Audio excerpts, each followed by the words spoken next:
you've done a little bit of everything. Now, as I was following you, you're in the fair market mainly. Is that I am. Yeah, the fairs and festivals has been my main bread and butter for the past almost 10 years now. And I do about 130 fair dates a year, which is about 10 different fairs, usually the larger size 10-day fairs.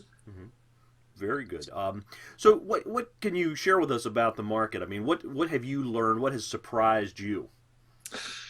Well, I think what happens with all the industries is that there's a likability factor, and that happens when you're on stage as well as when you're off stage. A lot of performers who are out there who are just like, oh, I'm going to go out there and do what I want to do, but afterwards I don't want to talk to people. Let's leave me alone. And those are the people who are going to burn out really quickly because I'm sure that I'm sure that other performers have said as well, is that, the performing industry is a big friendship industry.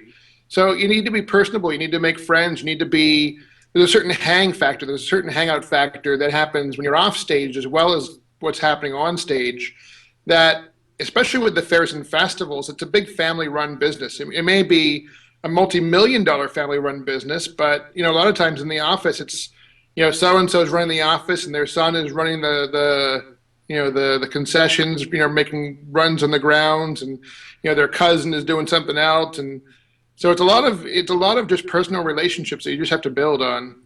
Okay.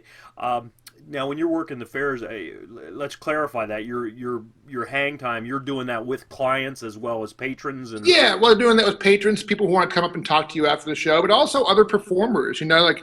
You tend to work with the same performers. You kind of zigzag and cross paths, and you make friends with who you make friends with on the road, and you're going to see those people. You're going to work with those people day in, day out, 3 shows a day, sharing a stage. You figure out, dynamics of how you work on stage. But, you need to get along with people off stage, too. And that goes with performers. That goes with people who are in the office. That goes with fair patrons who are there who want to talk to you afterwards. Because when they leave the fairgrounds, they want to have had a good experience.